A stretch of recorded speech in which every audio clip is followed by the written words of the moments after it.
What's up, Real Moves listeners? This is Jonathan, your co-host. In this episode here you're about to listen to, we did have a couple of mishaps with the audio. We appreciate you guys sticking with us as we try and figure this thing out one episode at a time.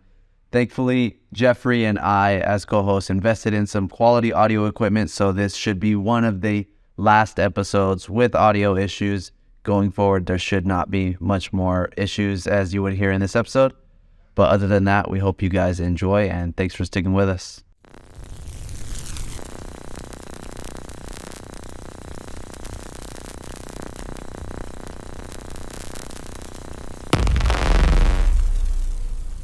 What's going on, everybody? Welcome to the Removes Podcast. I am Jonathan Gonzalez, and I'm here with... I'm Jeff Luna. And today we have special guests. Once again, these guys are really, really awesome. They're out of the IE, Ontario Ranch to be specific.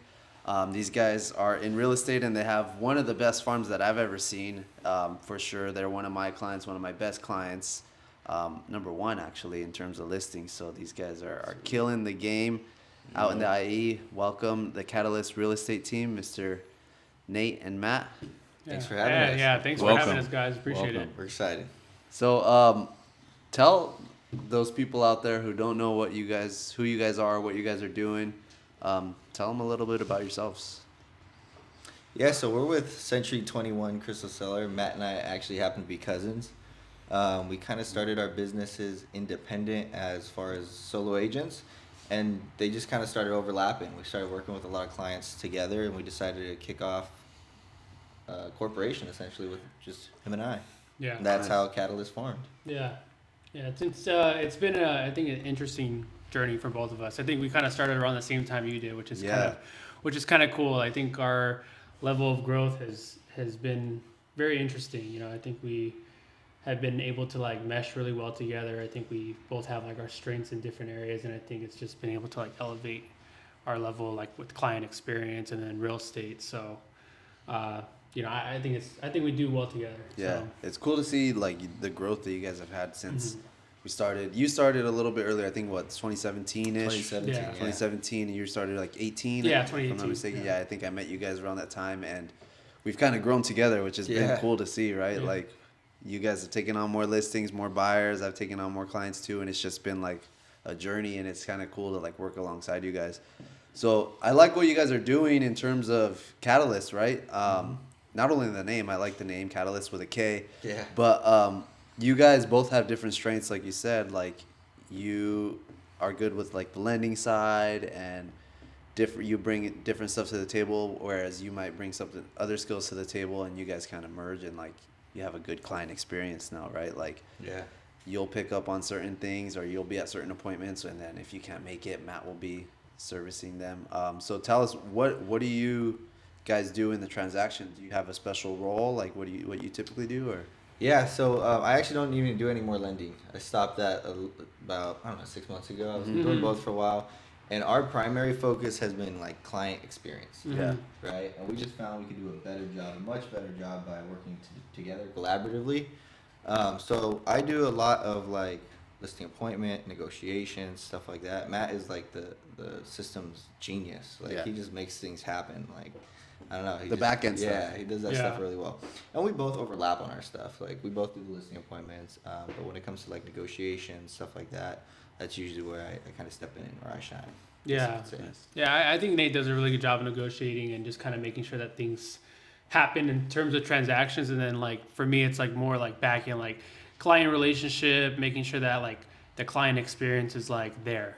So like, I think one thing that we changed up, which we've been getting a lot of feedback from our clients, is just kind of like how the process goes. So I think like I think every agent probably should implement it, because it just makes things a lot easier for like the client. Like, if a client has a question like, what's a home inspection, or like, hey, like what's going to happen when our offer gets accepted, like we have pre-templated videos that go out to that client when that happens. So like, contract gets signed from a listing agreement, they get a video from Nate or myself that says, hey, this is what happens after the listing agreement gets signed. Or even like if we have a buyer consultation or pre-listing consultation, those are all pretty much preset, and the minute they kind of work our way in our CRM, they will kind of go out, which is the best, because sometimes we get clients who just kind of like, when we sit in a listing appointment, they're like, all right, we'll just, What's next? yeah, like, so what's next? Like, how do we Yeah. get the next Yeah. process? It just makes things easier for Nate to like go through everything. And then, or if it's a buyer consultation, like they already know what to expect. Yeah. So the expectations are there, and then we just have to just kind of Yeah. be there and just kind of make Deliver them know. on it. Yeah. Do you have to like manually, like when someone gets an offer accepted, like, okay, offer accepted, or just like, Follow So up they- boss. Yeah, Yeah, they yeah. go through Follow up boss. stages, and it's cool because now we kind of look at it like, because before we would do the buyer consultation, and you go through the steps with them, right? But that's before they maybe get pre-approved or find the house they want. And now, 30 days later, 2 weeks later, they found their house, and like, what was the next step, right? So the way we try and look at it now is, if they are asking us the question again, we did not do a good enough job reminding Yeah. them, right? Even though we may say, oh yeah, we've told them that already. That's what we used to say. Yeah. Now we're like, okay, we didn't either teach it well enough, or we didn't remind them of it. So as they move along, their tag changes, their stage changes in our CRM. It would be listing appointment set, contract signed, home inspection done, anything, and then it assigns. And Matt will probably speak on this a lot better than I will, but Yeah. different steps kind of pop up or Yeah. tasks. So like Follow Boss, I think, you know, when you have a great CRM behind like a good like team who kind of utilizes it well, like it just kind of plays itself out. So like Yeah. Follow Boss, I think like Follow Boss is a great CRM for real estate agents. A lot of people have like different opinions about it, but like for us, like when like we have everyone that's kind of like through our pipeline, as they start to move down the pipeline, they'll start getting those videos. So like if they are submitting offers, if they're having offer accepted, if they're, you know, if it's a listing, pre-listing, like they'll get like things from us that kind of update them like, hey, this is the next couple steps. You So, keep them in the know just to elevate that client experience, so they're never having to come and say, hey, Matt, Nate, what's going on, guys? And sit on the phone for 45 minutes. Like, Right. exactly. just get that out of the way. Exactly. And I think the whole thing with real estate, right, is like our job is to like continue to prospect. Right. So it's like mine and Nate's job is like, all right, how can we spend less time in like the systems or in the transactions and just continue to prospect? Because the more that we are able to do that, the more we're able to do in volume. So I think we're kind of starting to see that layering effect a lot more, just because we're like, hey, like we don't got to worry about the back end stuff. Like we have the team, we Yeah. have the systems. Now let's just get out there and start getting more transactions. and like most people will be like, oh, just hire a VA or hire a Right, assistant. yeah. You gotta come out of pocket, right? Yeah. Yeah. But you can do that, but I still don't think it's as the client experience does not get elevated that way. I think it's Yeah. tough. It is hard, especially when you have a VA who has an accent, or they don't understand it as well as you do. Yeah. Especially like if you're in a particular market like the one you guys are in, right? You guys are in like a small, like a 3 square mile radius. Yeah, it's pretty small. It's Yeah. pretty small when you think about it, and so like to understand the nuances of that neighborhood, it's like you have to live it. And Yeah. having a VA, you can't really communicate that well, so Right. it gets tough hiring on other people.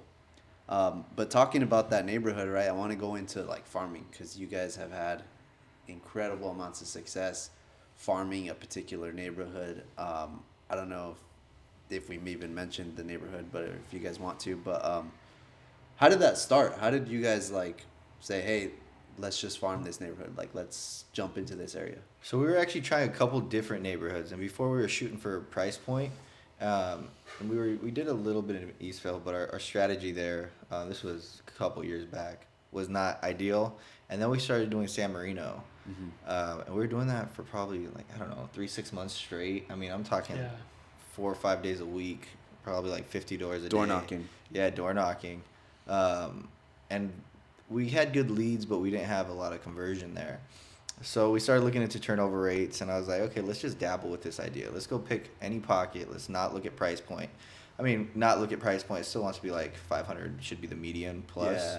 But it's not 3 million anymore, right? And we're like, okay, we'll try this. And we found a pocket, and we went out there. I kid you not. And this was just dumb luck. This probably won't ever happen again. But first day we went out, like the third door I knocked, they're like, yeah, I'm sick, but come back. I want to sell my house, right? And it was a very like kind of, yeah, I'm interested, but I don't feel good. I got to go buy. But I think more important than that conversation was the follow-up we did with that. So she told me she's sick, right? And I'm like, okay, what can I do to like stand out? I just met her at the door. So we put together like a basket, like get well basket, dropped it at the door with some, I don't even remember what was in it, soup, Soup, gift cards, like tea, DoorDash, yeah. stuff like that, right? Maybe some Kleenex. And she didn't answer the door. We left it there. I sent her a message with a picture.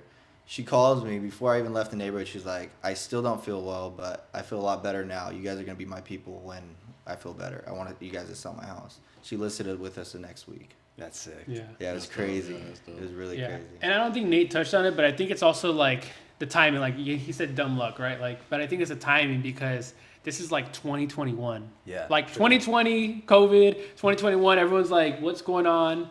And I think it was just kind of like that face-to-face interaction that we provided with a lot of people at like the door experience. So I think they just kind of helped because not only were we there like trying to help our buyers find something, and then we ended up stumbling upon that client.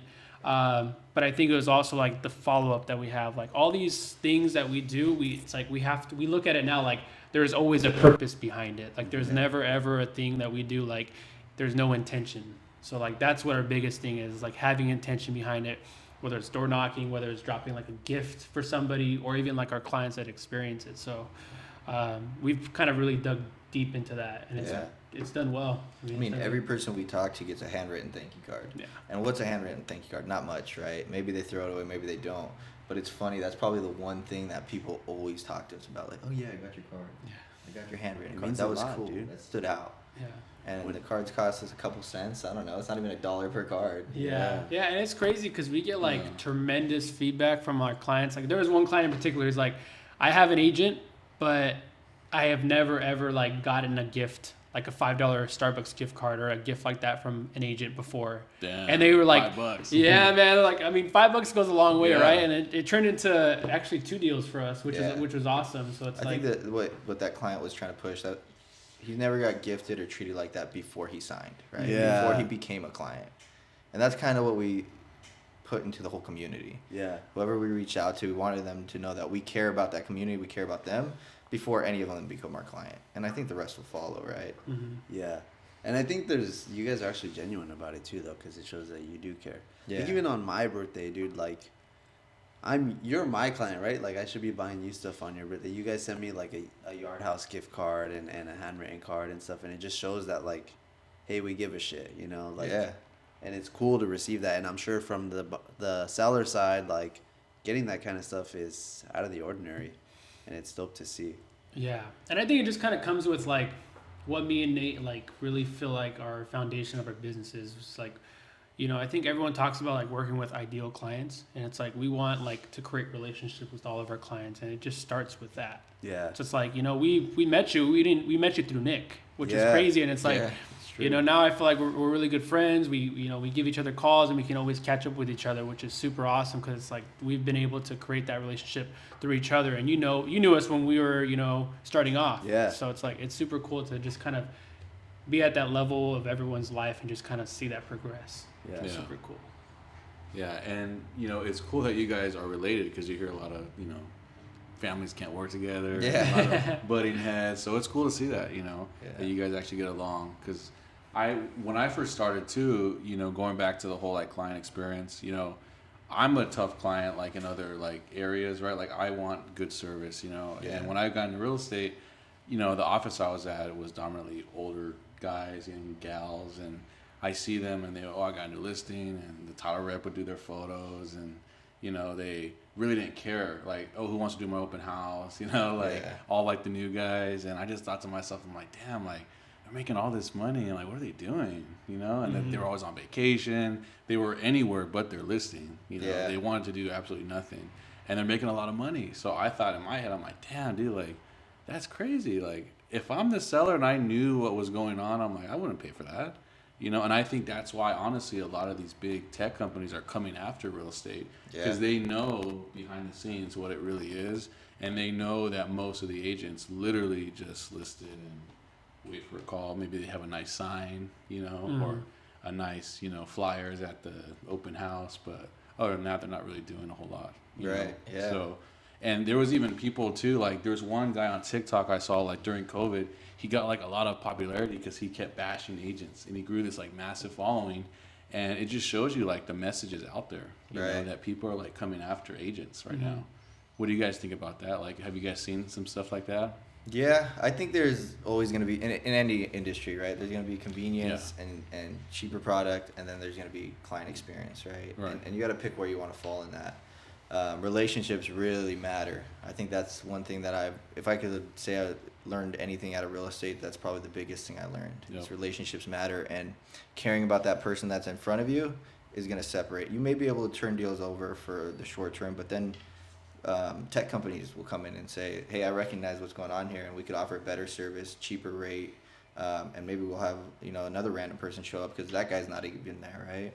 For us, we look at that and not like, man, how are we going to compete with them and get cheaper? It's like, okay, how can we just elevate our service so they're not even on the same table? Mm-hmm. You look at Starbucks, right? You go get a cheap cup of coffee, or you could go to a local coffee shop that's probably charging you double, but they're going to smile when you walk in. It tastes better. You get treated like family. Call you by your name. Exactly. Yeah. Where are you going to go? I mean, it might be cheaper and more convenient to go to Starbucks, but you're probably still going to stroll into that coffee shop, right? And you could take that to any industry, including real estate. No, for sure. I like that. I like what you said. Relationships matter, because last week or 2 weeks ago we had lunch together, right? And you guys were talking about wanting to break in a new neighborhood and get in there. And I'm like, okay, how are you guys gonna start? Like, what's the first step? You're like, well, we're gonna go to the chamber. We're gonna make some networking and just talk to business owners and stuff. And like, okay, it didn't make too much sense to me. But then you guys started talking about it more, and it's like, well, we just want to meet business owners. We just want to get in their face, create relationships, and then like the network, slowly expands from there. So it's kind of cool to see. Have you guys started that yet, or have you guys? I think the door is there. I just think that we're really focused on just kind of the relationships that we have right now. I think it's definitely like the long-term goal for us is just to tap into that market. Mm-hmm. But I think we're just like trying to be really focused and intentional on like the stuff we're doing right now. We're starting a little bit. So we did like with the flyers. Well, yeah. Well, I mean, I think that's just like I think we talked about it, right? Like how we're like the neighborhood we're working right now. Like we're starting to create those relationships with those business owners there. Yeah. So like I think we didn't touch on it, like how we kind of tapped into the neighborhood, but it's like door knocking was one, and then we started doing mailers. So it's like we're trying to create like this. We call it like a stacking effect of like just trying to create relationship and create rapport in the industry. So it's like I think the business owners is one layer of stacking effect where we're trying to like get them to know us on a personal level, but also try to help them out. Like it was a newer business owner that came into the neighborhood, and we ended up just throwing him, offering him an opportunity to expand his clientele in the neighborhood by throwing him on one of our mailers, and it just kind of creates that relationship in itself. I think it goes back to like the same principle we were doing at door knocking, right? Like with the homeowner directly, they don't feel, well, what can we do? We just do a small gesture. I mean, the basket was no more than $40. Yeah. Left it at their door, but it really mattered to them. So as a business owner, what does a business owner want? New business owner that just came into the community, trying to set a name for themselves. They want new clients. They want people to walk through and recognize them. We were already sending about 4,000 mailers out to that community. So we said, hey, why don't the next month, instead of doing both sides, we do one side just completely about them. They do a little promo. We asked that they do an incentive to get people in the door. I think they did like 15% off. Mm-hmm. Yeah. The week it went out, they got like 4 or 5 new people came through, and he sent us a picture. He's like, thank you guys so much. Like, that's 4 or 5 new people, right, that came through. That's such a good idea. Just throw them on the other side. You're gonna send them out anyways. Yeah. It's a win-win. Everybody wins. Yeah. In fact, most of the people are like, say, like, you guys are paying, like, what do you want? Yeah. And we're like, no, man, we just want to make have a good relationship together. Yeah. Yeah. And I think people are so shocked because it's not so common right now. Yeah. It's not so common to put somebody before you're earning something, right? Yeah. So we're trying to take that same principle that we do with door knocking and put it into business owners. Yeah. That's cool. And I think it's all about making that like lasting impression, like who we are, right? Like who we really are. Like, I think we just really care about like, making that ourselves like known, but also making sure that we're like, hey, we're here to help out like the community and kind of be that footprint for everyone. Like if we're able to help them out, good. It's good for us to just kind of be able to help the community. So, it's nice to be able to do that. Are you guys sending like letters or like actual like postcards or like the jumbo ones? Yeah, it's BBM. It's what, 6.5 by 9? Yeah, we do 6.5 by 9. We kind of play with a little bit just to kind of see if but most of the times it's 6.5 by 9, and we do a just listed and a just sold. So we send like that. So if it sells in the same month, we send 2 out that month. But I think there was one point in time we're sending them like for like 3-4 months straight, like 2-3 at a time. Yeah. So it's just like Like the summer, huh? Like yeah. yanking them out. Yeah, it'd be like Just 3 listen- just listed, 2 just closed. It was a lot. Yeah. Yeah. It's cool because it's kind of like retargeting, right? Quote unquote, Yeah. because like modern day retargeting, because you have a homeowner who's getting these postcards from you Right. guys. Like they'll get one and be like, oh, okay, whatever. And then they get another one and they'll be like, is this the same house? And then another one, it's like, damn, these guys are killing it, right? And then it just Yeah. keeps going and it just builds on top of each other. So I think that's dope. That's pretty cool. Going back to what you guys are talking about relationships, it's funny, we're seeing a common theme. Like we had my friend on yesterday, right, talking about his gym. He was talking about, wanting to go digital, but he didn't really jive with it. Like it wasn't his thing. He likes in-person training, and he thinks that gyms are going to go back to like being more in person, and that's going to be more like it's just going to be big again, right? Like Yeah. doing anything in person. Mhm. And I think you guys are building on top of that. Like everything you're saying is like that relationship and just being in front of other people is becoming more and more crucial. Yeah. Have you guys, what do you guys think about that? Like in terms of digital stuff and then, wanting to keep things in person? What's funny is I actually heard that like from like 2 or 3 people this week. So I think it's funny because we're doing a lot more like in-person stuff, and people are like, yeah, like you gotta, it's good. Like everyone wants to be in person now. Like that's the thing. So it's like before the thing was like being digital. Yeah. And like now people are like, yeah, like in person. Like I can't wait to see you guys like, Yeah. in person. So I think it's gonna be a combination of both, right? Like I think digital is still always gonna have its power in the world just because it's touch of the fingers, but I think a lot of people miss like this, like what we're doing now. Yeah. Like, can you imagine like a lot of podcasts were like doing Zooms? I couldn't do this Yeah. over Zoom. Like Yeah. the lag time and everything, it's just not there. Yeah. Like I know you guys did you have the buyer seminar yet, or is that coming up? You guys were gonna have one in. Oh, The workshop? The workshop. Yeah. The workshop last week, and then we have like a happy hour for our past clients this Okay. week. Mhm. So that's the kind of stuff, right? I think people are kind of yearning for a little bit, Yeah. just like to get out, go meet other people, and just like be around the community. I think it's like human nature. There's like a craving that we all have to gather, to have some sense of community, right? And I think COVID took that away for a lot of us, and it became convenient to just stay home and jump on your Zoom camera or whatever. Yeah. But people are still craving that It's human boring. interaction. Yeah. Yeah.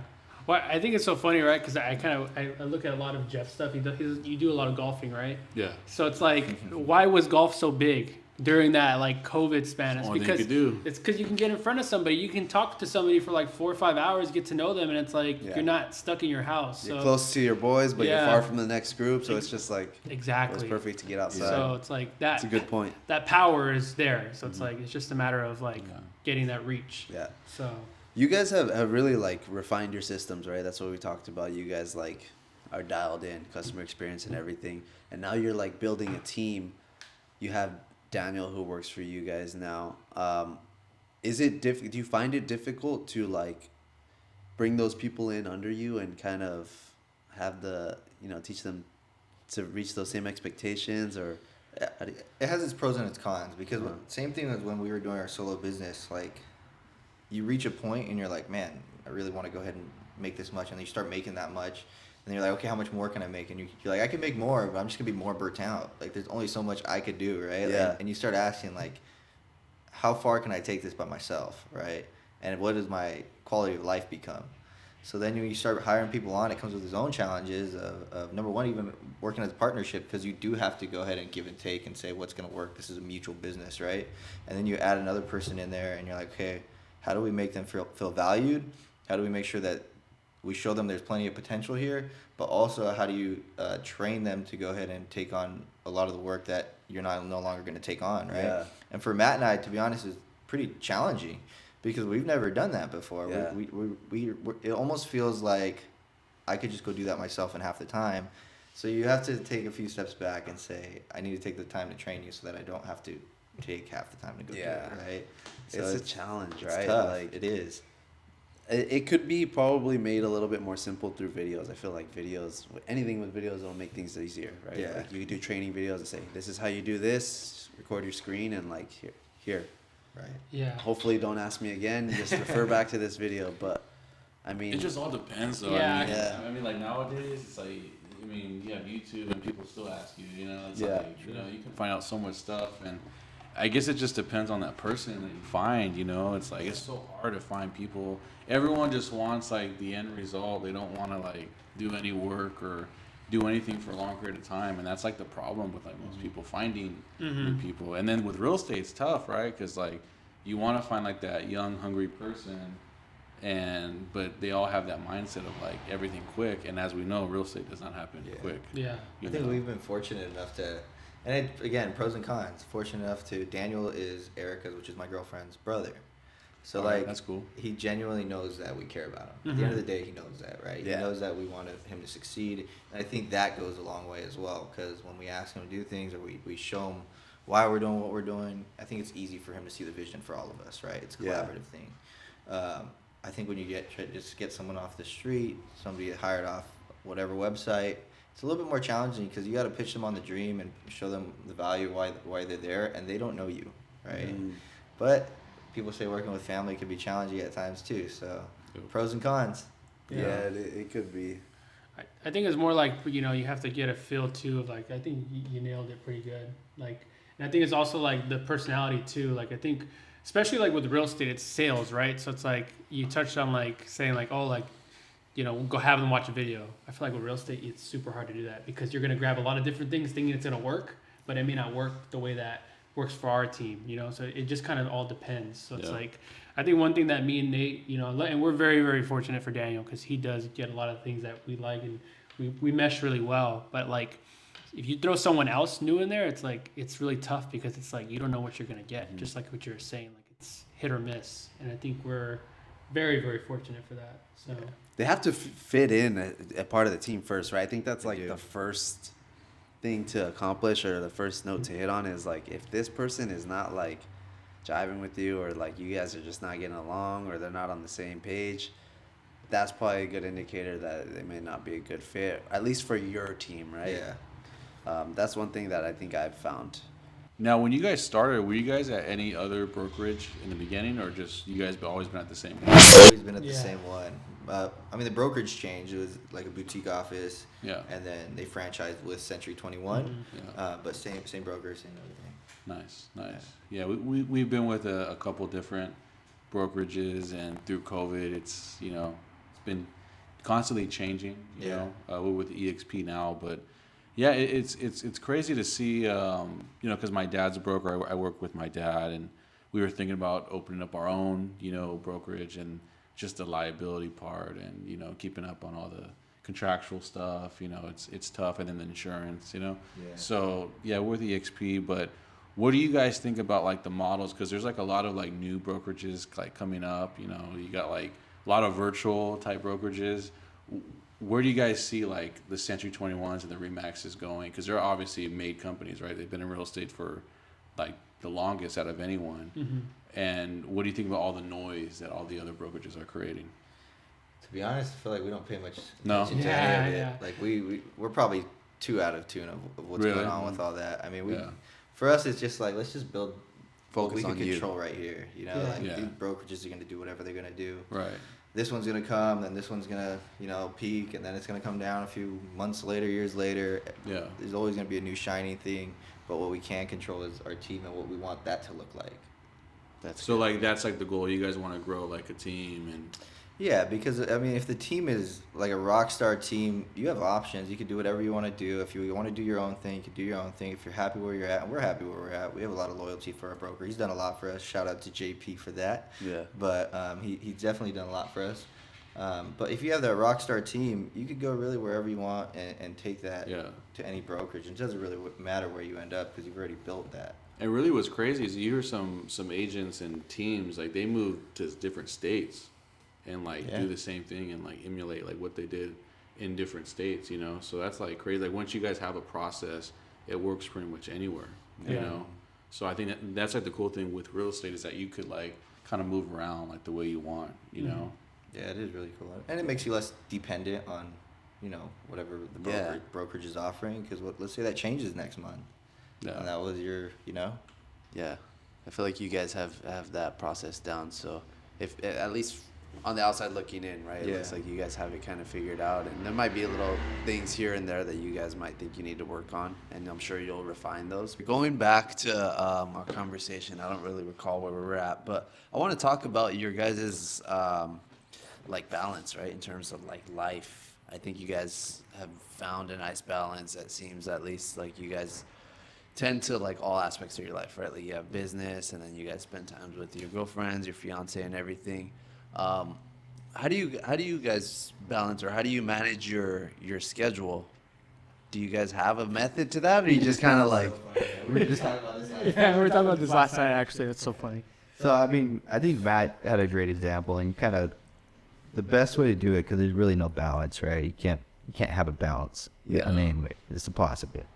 So you got to prioritize, like, what deserves the most amount of your time. And for me and for Matt, I think we have the same values. So faith is number one, and then it goes to our relationship, and then comes work, right? Like those are the priority of when we look at it. And when we start looking at those things, and we're like, hey, I'm saying my faith is my number one, but my schedule is not really reflecting that, then that's an easy way for us to gauge and say we're not, we're not in the right balance, right? Yeah. And for us, that's balance. And then if I say my relationship with Eric is a priority over work, but I'm canceling all our plans because what comes up, I can pretty much say I'm not following when I say my values on Yeah. right? So that's kind of what we use to gauge that. And then just, there's two of us now. So as we get busier, it's kind of like, before you could say, okay, we take this time off, I'll do this time. And then when you have that time off and a new opportunity comes up, we have to weigh those pros and cons and say, does this align with our values? Yeah.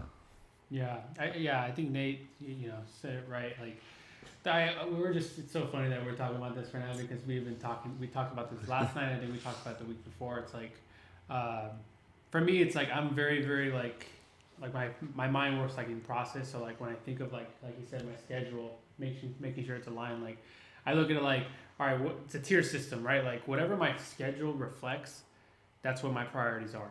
So it's like if it's not aligned with what we want it to be, then I have to make adjustments, right? Like I think like as we all go through like new seasons of life, we're gonna have different like priorities in our life.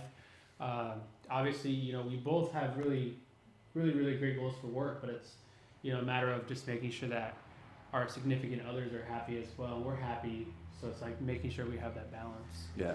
So We'll just continue. Go ahead and just you got to plug in your computer. Yeah, that's something like I've been struggling with too. It's like it's hard to have that quote unquote balance, right? Because it's like you can't turn a blind eye to your business, because the business will crumble. Everything you built like will just start to diminish. You have to like tend to it, but you also still want to maintain those relationships, right? You guys, your relationship with God is important to you, so you put that at like the forefront, right? And then there's also relationships with those around you, your family, your friends, your significant other, and like if that's not like at where it should be, then nothing else will really fall into place, right? So I think it's good to prioritize those things. It becomes difficult though. yeah, It's easy to get like kind of lost in the sauce mode of the busyness, because it feels good. I mean, we all love our business. We love building it up. We love seeing progression. Yeah. But at the same time, you gotta kind of look at them. And I know for a fact for myself, if my business was flourishing and everything else was not in line, I would not be satisfied. Mm-hmm. So why am I going to go ahead and put the business before everything else? The business needs to run, and it's important that it runs. I care about it a lot. But if that's my sole and highest priority, I know I'm never going to be satisfied. Yeah. I think that kind of maybe switched for me within the past couple of years, because it's like, what is money? Like, it's cool to have, but it's like you can make more of it, right? Like we all know how to make money. We know how to turn nothing into something, and it's like at the end of the day, screw it. Just say no to work sometimes, and like focus more on like family time and that kind of stuff. Because that, if you value that, right? Yeah. Like, not everybody does. And that's cool, right? But like if you value that, then focus on that kind of stuff. I think you guys do, from the outside looking in, it looks like you guys do a really good job of that. yeah. I think we try. Work in progress, but yeah, we work on it a lot. Yeah, definitely. And I just kind of touched on it, right? I think like for like us, like as we're like going into like marriage, like for me, like my mentality totally shifted. Like it just kind of changes. Like when you start to think like we have a relationship, business relationship. It's like now I'm like in a committed relationship Yeah. for life. So it's like when me and Melissa kind of talk, it's like it's not just like what I want. Yeah. It's like what What do we want? we want together. Like we were talking about it last night. Like if kids are in the picture, how does that look for us, or how does my work life look? Right. Yeah. So it's kind of like you kind of have to start to line yourself up for the future to kind of make sure that it's going to play out the way you want it to play. And honestly, it probably never does play out the way you want it to play out, but you have to try your best to just kind To of set yourself up for some sort of success. Yeah, it's just like goals, right? I think me and you talk a lot about goals, like what our goals want it to be, but it's like, if you don't have goals for life or for your personal life or for your faith or whatever it is, it's like you're never going to get there. Like, Yeah. so you have to have something to shoot for, and it has to reflect somehow. It's good to write those goals down, or at least have them in your head, so there's some sort of reference point, right? Like, okay, that's what I'm going towards. What's funny is like I think we kind of talked about this when we went to lunch. I feel like we're on like a clock, right? Like we have like the clock is ticking because we have X amount of days until we get married, and then at that point your mindset shifts, right? Like, or like your life shifts. Like you have to. It's not just for you anymore. Like you have to live your life for another person or together, right? So I feel like we've been working a lot. Yeah. Because like you just want to squeeze every drop of that lemon as much as possible, or juice it as much as possible until that time comes. So that's something that I've been doing. Yeah. That's why that balancing's gonna change also. Like our balance may look like, okay, we may value faith and my relationship with Erica, but right now it might be a season plan. I'm working a lot more. That doesn't mean I'm putting those things aside. Those are still my top priority. But like in my relationship with Erica and Matt with Mel's, like as long as we're communicating, like we're blend this for the next couple of years, because very soon it's gonna be marriage, it's gonna be kids, it's gonna be these different things. We're not gonna have that same time frame. Yeah. I think it's easier for all of us to go ahead and kind of mesh and understand why we're all doing what we're doing here. Yeah. Yeah, I think it's all about identifying that stuff. Like it's super important. Like I think just to touch on like balance, right? Like I think me and Nate, we didn't realize how like I wouldn't say unbalanced we are with like our relationships or anything like that until it kind of came front face with like we talked to other people in the business, like prioritizing our date nights. I feel like that has been like one of the biggest things that we have implemented this past like six months. Yeah. And I feel like it kind of does us a good like job of just kind of resetting and saying, hey, like our relationships are important to each other, so we focus on putting that time for our spouses in that perspective. So Yeah, because too many people get burnt out. It's like it's Yeah. really easy, especially like in our field. Everyone talks about going hard and like driven your Yeah. goals, and it's really easy to like do a lot fast, and then before you know it, you do that for a couple of years, and you're burnt out of everything. Yeah. So balance is like super important, especially when you're an entrepreneur, own your own business. Yeah. You know. And I think it's super cool because me and Nate we talk a lot. Besides business, we talk to each other, and we're family, and we get to you kind of will, see exactly where we're struggling or what we need. And, I know Nate likes to dog train, and, I like to golf. It kind of gets me my me time. So I think now we're trying to like find that balance because we're like so consumed in the business. Like, all right, let's take breaks in between like work. Like, so Nate loves to train. So like, he can go do his thing training during the week, and then occasionally I'll go out and, play golf. And we kind of allow each other to just say, hey, like, go take those mental breaks so we can come back focused and ready. Because it's a lot. When you're constantly going, it just kind of feels like you're going to explode. And we're both pretty competitive, so like we're always trying to outwork each other a little bit. Yeah. And we gotta look at that and be like, dude, I don't think this is our goal to outwork each other. Like we're one team at the end of the day, right? Like, Yeah. So we both sit back and I go, okay, I know I like doing this. I know you like doing that. Why don't we schedule like twice a month? It's just like I'm intentionally not gonna work this morning. I'm gonna go do this instead. Right? Yeah. It's been cool for both of us. Question on it. So you guys spend a shitload of time together, right? You guys talk a lot. You spend a lot of time. I gotta ask Matt. Matt, is Nate gonna be the best man at your wedding? Shit. Oh, Or you gotta throw on some boxing gloves and duke it out with someone else? Damn. You know what's funny? I don't think we talked about Nate's actually not going to be my best man. I have my brothers, my two brothers. That's what I told her. Yeah. I'd be kind of shocked if he didn't pick X. Yeah. Yeah. So Melissa has 2 kind of like maid of honors. So it works out. Yeah, I have my brothers, but I think Nate's like, oh man, I hope my brothers don't listen to this, but like, Nate, but like Nate's like, I think Nate's like a brother to me, and I think we're like super close. Like I have a good relationship with my brothers, but I think me and Nate kind of take it to a different level. Like, and he has siblings too, and I think we just kind of feel closer than our siblings. I mean, I don't want to speak for him. I don't want to put him out there like that, but I feel like we're really close like that. Golf course venue? Huh? The wedding? No. Yeah, we're going to Mexico. Okay. Yeah. It's funny because we kind of looked at like venues here, and it's crazy. Like you look expensive. Yeah, you look at you look kind of like the difference between like what you're getting here and then what you're spending, and then you kind of look elsewhere. Nate's actually the one who kind of was like destination wedding. So You just want to go on. You just want to leave the country. yeah. So, but destination wedding. But there's gonna be some golfing involved. I'll tell you that. That's one thing that me and Melissa are like, oh, let's go a couple days. You're like, yeah, perfect. So I can go golfing. There you go. Yeah, dude. That'd be sick. They got some great courses over there. I know they do. So Caddies and everything. I know. So hopefully, Damn, yeah. like that. Yeah, Yeah. that's some nice ones. Yeah, I've already like it's funny because like I golf with Melissa's uncles a lot. Like we're really close, and they always go out and travel and golf. So it's like they're already like telling me like this is where we're gonna golf. We're gonna golf like this day before the wedding, and like the day before we leave for the wedding. This is where we're gonna golf. I'm like, all right, cool, whatever. I was like, I'm just gonna say you guys are inviting me, so I don't have to take the whole of it. Just throw your hands. Which courses do you play now, like around here? Like what's like your?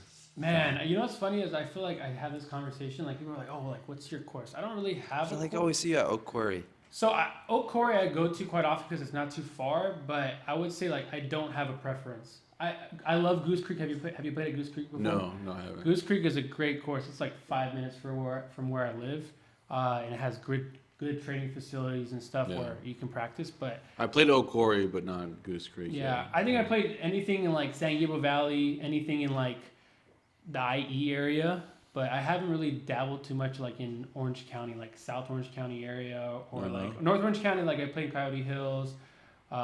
What's the other private course? There's a private course over here. I can't remember the name of it. Your Belinda or Alta Vista? Alta Vista I played at. So I play. Yeah. I mean, golf.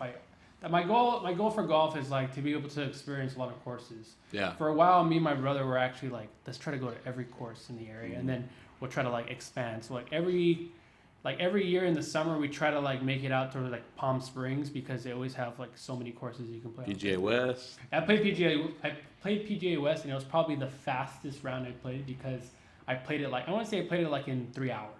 It was because I was by myself. 18 holes? Yeah, 18 holes. I played it Damn. by myself, and it was like, I want to say it was like at 7 in the morning. It was like maybe like 95 degrees outside, and I was just like, I just want to get through this. Get round. over there. So I was just boom, boom, boom, boom, just kind of Damn. hit it. Yeah. It's good to have those outlets, right? Like for you, it's golf. For you, dog training, whatever it is. I think for you, it's golf too. It's good to have those creative outlets because like you get burnt out. Like you guys were talking about, like you can't. What's just yours? Do one thing. For Working me, out? I realized it was the gym. Yeah, I realized that because there's this concept of like a third place. Like Starbucks considers themselves we're a third place, right? It's not home, it's not work, it's a third place where you come and you just feel a part of a community. Yeah. There's those places for everybody, and you each have our own.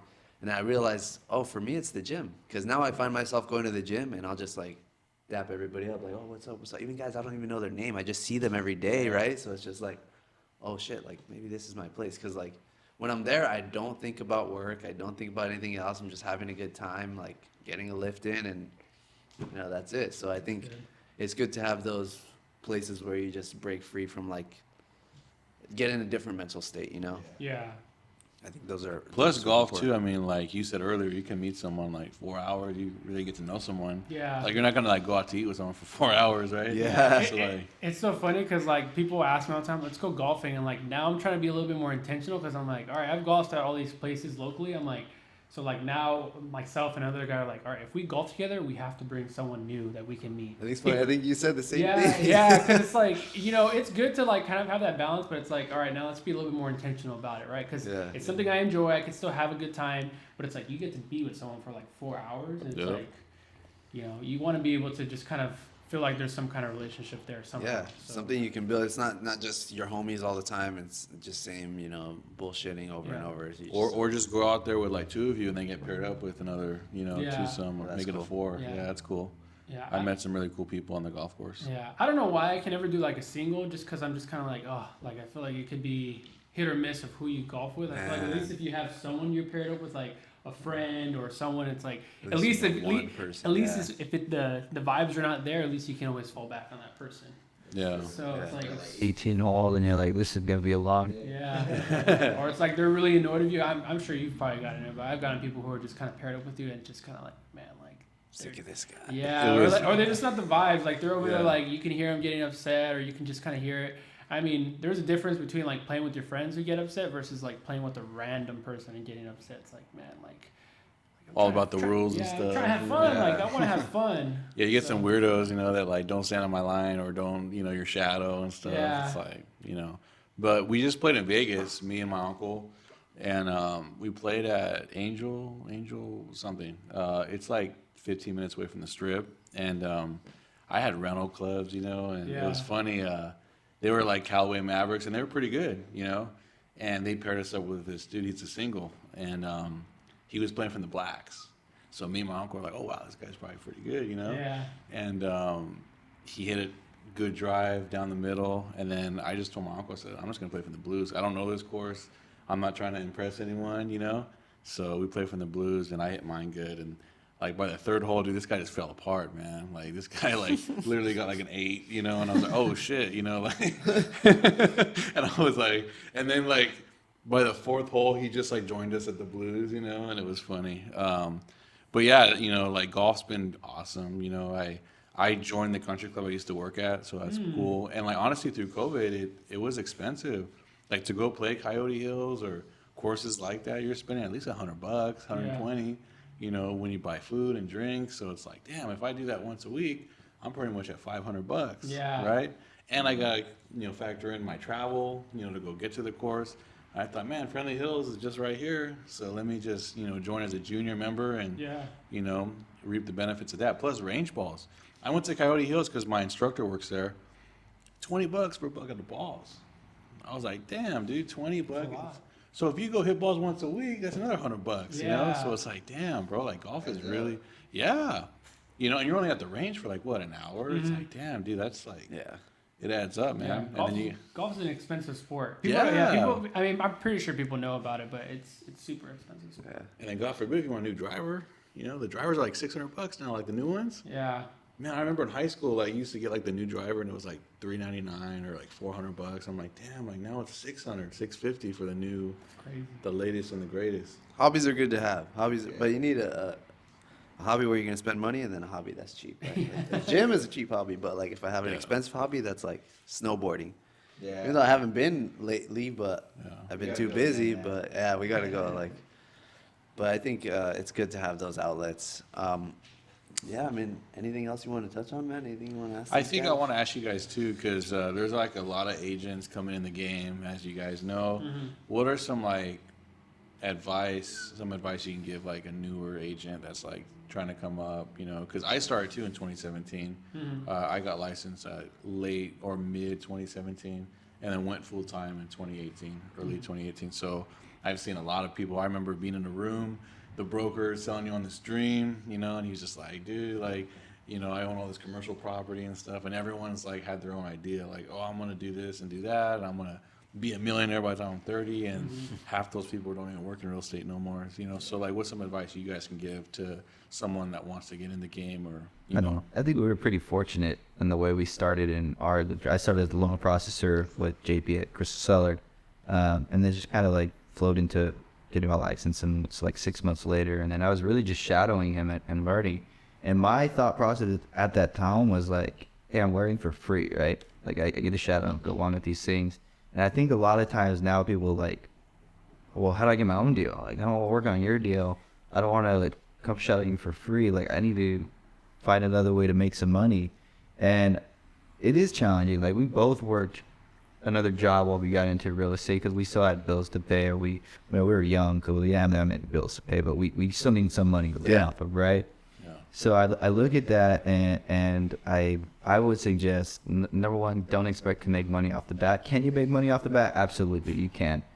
But that doesn't mean it's going to come or it's going to be consistent. So just try to really learn the business and see how you can build a business rather than just looking for the next client.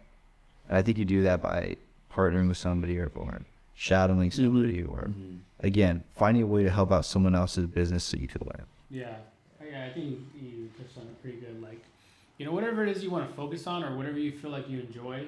I feel like as a new agent, there's a lot of different things now, right? You do social media, you could do door knocking, you could do, whatever it may be. You could do open houses. I think it's just making sure you focus on at least those things and then doing them consistently. I think that's one thing that we've learned. Like, we've done it all. We've done open houses. We've done it, but it's like we try to figure out what's going to work best for us, and we just kind of were like, all right, we're going to stick to this, and we're going to continue to do it, and it's worked out good for us. So Yeah. I think newer agents come in and it's just like, one, be patient, and then two, just stay consistent, because it's like whatever it is, open houses, there's good times and bad times, right? And same thing with door knocking for us. There's good times and bad times. We go out there door knocking, and it could be a good day. You go out door knocking, there could be nothing, it could be crickets. So it's just a consistency game. On that, you mentioned you guys were working jobs, when you both started out. Were you guys working full-time, part-time, or where were you working? I was working, it was full-time for a portion, and then it became part-time, and then I just stopped the part-time side, just did real estate. But I was working at Crystal Cellar. Well, I was working Crystal Cellar and Valvoline at the time while I was going to college. And then I stopped Valvoline, just did full-time Crystal Cellar, and then I did part-time Crystal Cellar and part-time real estate. Yeah. I think I was, when I first started, because Nate's the one who got me hired at Crystal Cellar as loan processor. It was actually filling his job. So, but I was doing loan processing from 8 to 5, and then I was working at Chick-fil-A as an assistant manager from like 5:30 to like 11. Yeah. So I was doing that for a while, and then I kind of was like transitioning as well, kind of started loan processing, and then I was trying to start my real estate business on the side. And then I think probably like 6 months into it, I think I already had like 2 deals in there. That's pretty good. Yeah. For 6 months. Yeah. You were on your way to be a franchisee, right? For Chick-fil-A? Like was that your goal, or you want to be in management? It was a thought at one point, but then I was just kind of like, I really don't really enjoy like the hospitality. Like it was just, there's a lot into it. Like I've kind of gotten like a lot of different things about hospitality, but it's like there's a lot of like day and day stuff that you still would have to do. I'm just kind of like, I don't really want to do it. Yeah. So, I mean, I always had interest in real estate. So, I mean, I think if it wasn't for Nate kind of saying, hey, come over here and try it out, I think for my mentality, it was like part-time thing. Mm-hmm. So, I'm glad I'm glad he pushed me to do it. Did you guys always have like that entrepreneur bug growing up? Like, did you have like a little side hustle or something? Like, what was it for you? What was like? Oh, I remember you were cleaning carpets, right? Yeah. Were you cleaning carpets or something like We that? were cleaning carpets. Stanley Steamer? No, it was No? actually my dad. Okay, this is kind of a long story. So I'll Give it try to and us. Give it to summarize us. I was like 14 years old. I remember I rode my bike over to Wendy's and I asked for a job application. And I filled it out. Like I remember it was blue pen. It was terrible. And I give it to them. And the lady laughs at me. And I was like, "Why are you laughing?" I can't hire you. You're 14. So I like go home all irritated. I tell my dad about it, and he's like, "Well." A couple months passed, and he decided to buy this carpet cleaning business. He's like, "You help me," and then he would pay me whatever for the day. That was one, and then later I was like plastic wheels in high school, and then later my dad started the business, and I started going door to door to clean cars. So I did a bunch of different stuff, man. Yeah. I was always trying to find a small business to go ahead and develop and just grow. I feel like my dad kind of instilled that in me. Little way to make money, little hustle. What was it for you? I think it was just, I don't know, I'm pretty sure you guys had it at school, but I would just like buy like bulk stuff and just sell it. Sell chips. Sell You were chips, gonna have the gym bag, or what? You had the gym bag? I just sell chips, or like, I think there was times where I was selling Lunchables. I'm not gonna lie, yeah. You had ice packs in there, or what? Yeah, I think I was selling, because like the cafeteria would sell like Lunchables at like a certain price, and I was like, I'm just gonna undercut their prices. I just sold them at that Pull up price. with Just a go duffel get them at bag. Costco. Yeah. Sell. That's funny, dude. Yeah. For me, mine was funny. My first little taste it was different because I wasn't really selling something, but I was like earning free things, right? So when Bing first came out in like middle school, right? Bing came out and it was like the competitor to Google, whatever, and they had like these games on their website to promote it. As long as you play the games, you get points, and then you can redeem those points for free prizes, right? That's cool. So like I was in like 7th grade, and I found out this way through a bunch of forums and stuff to like download and build this bot to automatically play the games for you, and then you earn points. So like it would be 7th grade, like 6 in the morning or something, 6:30, wake up, start the bot, go to school, come back, and like I have all these points, and then it's like, okay, boom, redeem this, and then like a freaking blanket shows up at the door or something. It's like my mom's like, what the hell is this? Like, I mean, it was I wasn't selling things, but I was just figuring out ways to earn something, right? So I think that was like the start of it for me.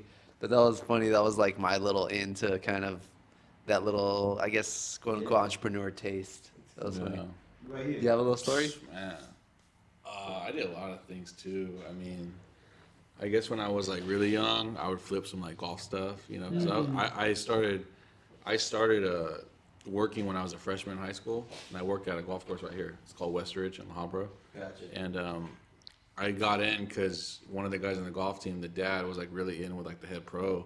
So he's like, hey, I get you guys a job, and you guys technically can't work at the course because you're still young, but they had me work on the weekends, and I used to clean clubs on the 18th hole. So like the group that teed off at 7 would come in, and I would just sit there on the 18th hole, clean the clubs, and then they would tip me like $5 each. Yeah, you get tips off of that, man. And like at that time, Westridge was like considered a nice course. Now it's like run down, but it was a nice course. It was like $80 to play there in the morning. So the demographic of people playing in the morning was pretty good.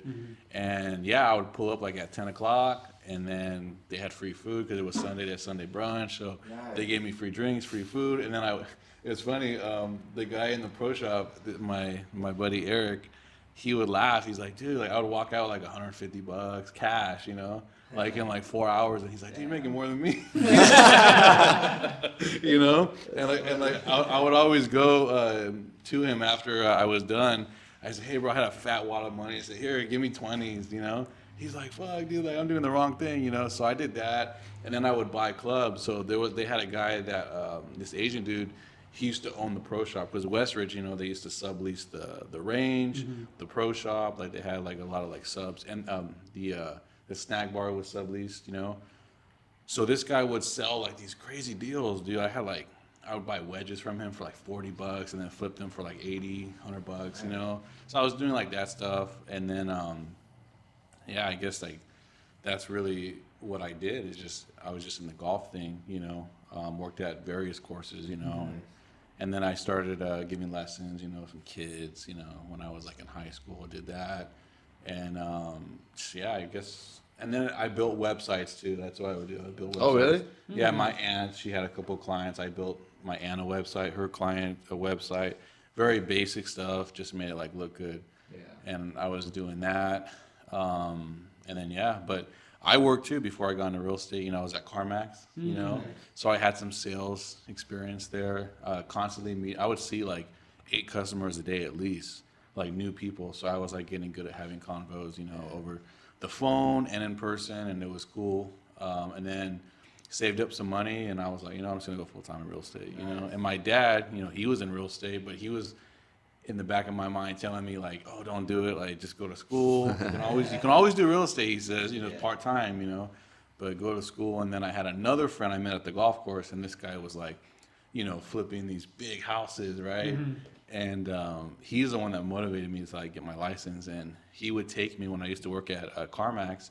I would get off of work, and then I would go drive to his like project. Like one was in LA, did one in Laguna Beach, and then you see these like $1 million houses. Like this Laguna Beach house was like $4 million, and he was like, oh yeah, I'm flipping this. And I would see that, I'm like, what the fuck, like, you know. So then he's in my ear telling me, dude, get your license, you know. It's, you know, the license is worth millions of dollars, I get it, you know.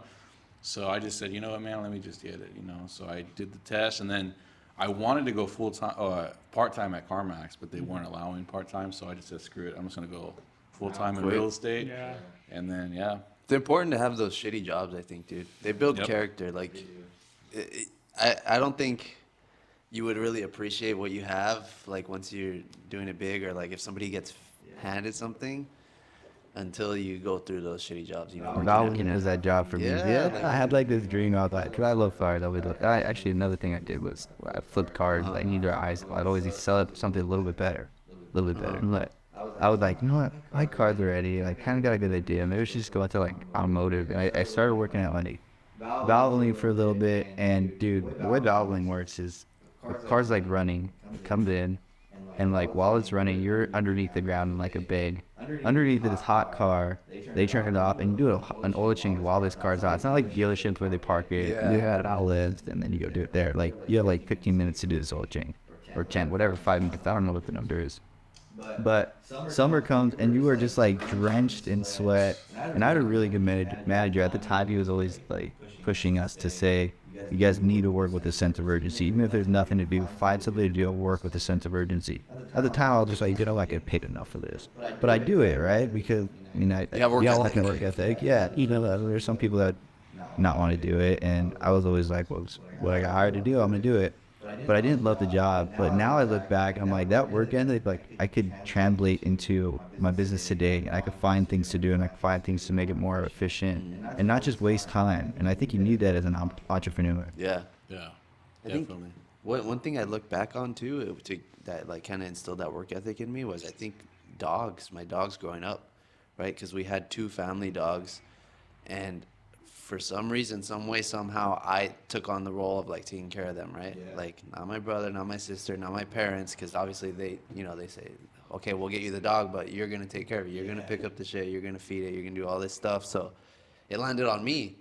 And so when you have like a task every single day to wake up, feed that dog, come home from school, clean up after it, and do all this stuff, it's like, it gives you that work ethic. So I think that's kind of one of the reasons why personally I have that work ethic, and I think you probably see that a lot. I don't know the trends or anything, but you probably do see a trend with people who grow up with pets and stuff. Yeah. I think pets are good for Yeah. any kid. That's a level of responsibility. I left out one thing. Yeah. I used to flip golf balls. That's what I did. Golf balls? Golf balls. And the Oh, reason yeah. and the reason why is because the Westridge, the course where I used to work at, there was a lot of out of bounds. Like, if you miss hit the ball, you're gonna be in the trees. So I used to always watch, like, where did everyone go out of bounds? And then when I would get off of work, it was the summertime, so it didn't get dark till 8, but no one's playing at like 7 o'clock. So I had like an hour and a half of like daylight where I would go to the lake. I went to this yard sale. I had this long ass freaking fishing pole. I used to get, like, if the ball's in the middle of the lake, I can get it, you know? So I had that, and then I used to go to all like the bushes, the areas where people would go out of bounds, and there would be like a ton, right? How would you find them in the lake? You just find like Oh, because the lake was clear. Really? It was clear, yeah. At that time, now it's all black and you muddy. just get like a Titleist, like good balls, or like Yeah, okay, so this is how I did it. So I had 2 trash cans, right?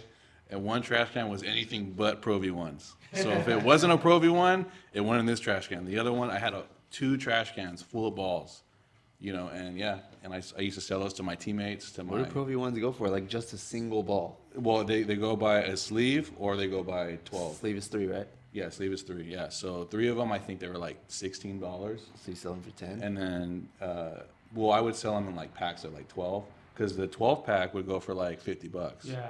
You know, and everyone hated paying for golf balls because you lose them. Yeah. You know, so yeah, so I had a ton of golf balls that I would sell. Damn. That's Yeah, funny. Like literally, and I don't even know how much. I never paid for a golf ball in high school.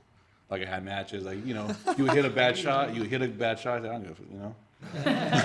You just go to your car, grab it. Freaking scoop it up, dude. Had a cup, dude. Just scoop it up. All right, I'm good.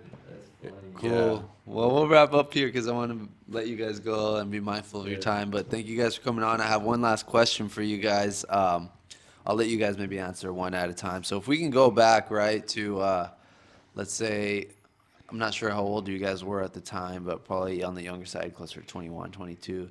You know, you have Nate working part-time at Valvoline, and you have Matthew, you know, working at Chick-fil-A in management. If you could tell your guys selves one thing at that time, what would you tell yourself? If you can go back from now. That's a great question. I would think for me, it's just don't be afraid to take the risk. I think that was like my biggest thing. Like, everyone always tells you, like, you go to school or something like that. And I never finished school, so I never got my bachelor's or anything like that. But you know, taking that risk and just kind of diving deep, I think that was like the biggest step for me, because I haven't looked back. Mhm. Like, so I think that was like the biggest thing that I would tell myself then, is just do it. Just take the risk, don't look back, and just keep pushing forward. Nice. Yeah. Nate? I feel like everything I learned was like a great lesson for myself, and I think looking back, be more aware so I don't need to learn lessons so many times, right? I think sometimes I would do the same thing over and over. But man, I really appreciate all those lessons I learned. So I definitely know, wish they didn't happen. It's hard. Yeah, you don't want to like change things, but it's just maybe speed up the process is what you're hoping to do by that. Yeah. More attentive of the mistakes. You don't need to hit the wall 10 times to realize you're hitting the wall. That's a good way to put it. Have you guys heard of Denzel's commencement speech? I feel like I have. At like, that At graduation. the graduation, that always sticks in my head because he talks about like fail. I haven't heard it. He says fail faster. Yeah. Reach failure faster so you can get back up and keep pushing forward. Yeah. And like that sticks in my head so many times. Like there's times where where we probably are like, oh man, it's 100 degrees, we don't want to door knock. I'm like, we have to keep hitting those doors. Yeah. Or like, hey, you got to keep doing it. And I think that sticks in my head. If you guys haven't listened, listen to it because it's probably one of the best. I've heard it. Yeah, it's Yeah. really good. It's Yeah. been a long time. I would have to Denzel's a man. listen to it again. Yeah. But yeah, cool. Thanks, man. Thanks for coming on, guys. Absolutely, yeah, you guys. It was Thanks a for coming pleasure. on. Thanks for sticking with us through the technical difficulties. Yeah, man. The If first you time get- it happened. Yeah, I know. learning to write. That's why we just started. Thank you guys for watching. Any questions? Feel free to leave them down in the comments below. Make sure Like to and subscribe. Comment, subscribe. Listen to us on Spotify. We're on all platforms: Apple, Google Podcasts, wherever you need to find us. And we'll see you guys on the next one. Peace out. Later.